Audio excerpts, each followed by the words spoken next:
شریعت د زکات د ورکولو دپاره څه میاشت نه ده مقرر کړې، خو د خلکو د خپلې اسانۍ دپاره زمونږ پښتانه اکثر زبرګه کې ورکوي او د حکومت خلک په رمضان کې علي او په عربو کې عام په رمضان کې.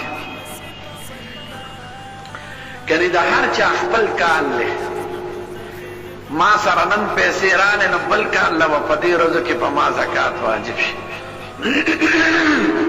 چا سره په شوقدر کې پیسې رانې په بل کال شوقدر کې به په زکات واجب شي. چا سره د رکوټې اختر میاشت کې رالی د باندې به په رکوټې اختر میاشت کې واجب شي. نو هر سړی او د هغه مال او د هغه کار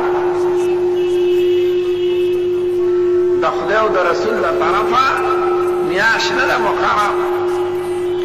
خلک د اسانۍ دپاره صرف دا کار کوي. حضرت عثمان زمانه کې به هغې سړي ولیکل محرم میاشت کې به یې زکات را جمع کوو، ځکه وی کال پوره شي محرم د نوې کال آغاز دی.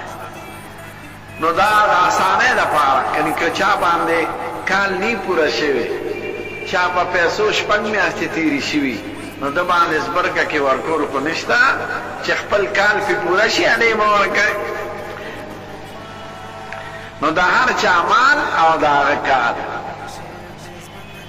دا چې سړي سره یو ځل سرمایه جمع شوي نو د هغې مخکې نه زکات ورکول لوا دی. حکم دا نشته، ځکه د انسان حالات وي، یو انسان وي مالدار وي، یو ضرورتمند والا راشي د ده کال نه دی پوره او زکات ورکه ځان سره ولیکه، یا په خپلو خپلوانانو کې څه واقعه راشي او هغه سره د امداد کولو ضرورت وي، نو تا هغه سره امداد وکړه د زکات په شکل کې ځان سره یې ولیکه. نو د وخت نه مخکې ورکول زکات روا دی، خو چې تا سره یو ځل سرمایه وي ځان سره یې لیکه، نو چې کله بیا حساب کتاب کې چې څومره دې ورکړي هغه د هغې نه منها که چې دا ما ورکړی، ځکه ضرورتمند خلک راځي سړي نه تا باندې لا کار نه دی پوره شوی، ورکړه هغه نه ځان سره ولیکه. او دا ښه خبره ده. زکات داسې ښکلی نظام دی چې دنیا کې یو دوه نظامه دي، دا دواړو مقابل دی، دا د اعتدال لاره ده. یو سرمایه داران نظام دی، کیپیټالیزم،